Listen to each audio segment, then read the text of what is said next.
Everyone, Mick here. We're just doing a massive bit of virtual signalling, but also saying, hey, if you haven't given blood for a while and you can give blood, please go and give some. I'm giving plasma today. I'm supposed to be squeezing here. I'm nearly done.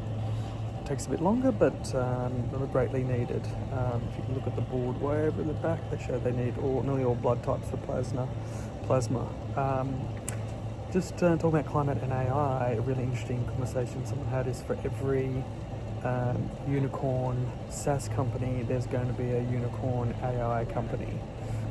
So some interesting things there about SaaS. It's been a big money earner, obviously, for investors and companies, and obviously a great productivity tool as well. But in climate, the SaaS in climate actually, there's obviously a few companies that I would say are massive SaaS companies in climate, but I don't know if there's not as many obviously as in B2B SaaS. So interesting to think about those companies that are developing and growing right now, say carbon accounting or scope 3 analysis, or grid management, etc. They could be really should they be building AI now, or should they just be focusing on straight building a product?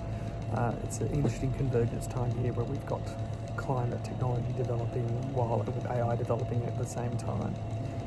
And then obviously there are things perhaps that software has done in maybe energy or transport, like with logistics, etc. And can you be using AI to actually create a significantly better SaaS tool for that, which is also sustainable and better for the environment?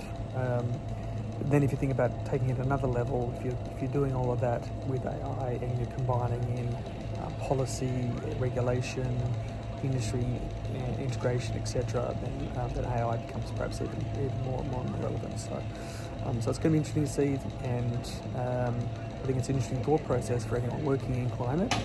And obviously at Climate Sales, we have about 80% of our companies have a hardware component, but I think it's about 95% of our companies have a software component. So nearly everybody, obviously there's some pure software companies, but hardware companies obviously most of them have a bit of software as well.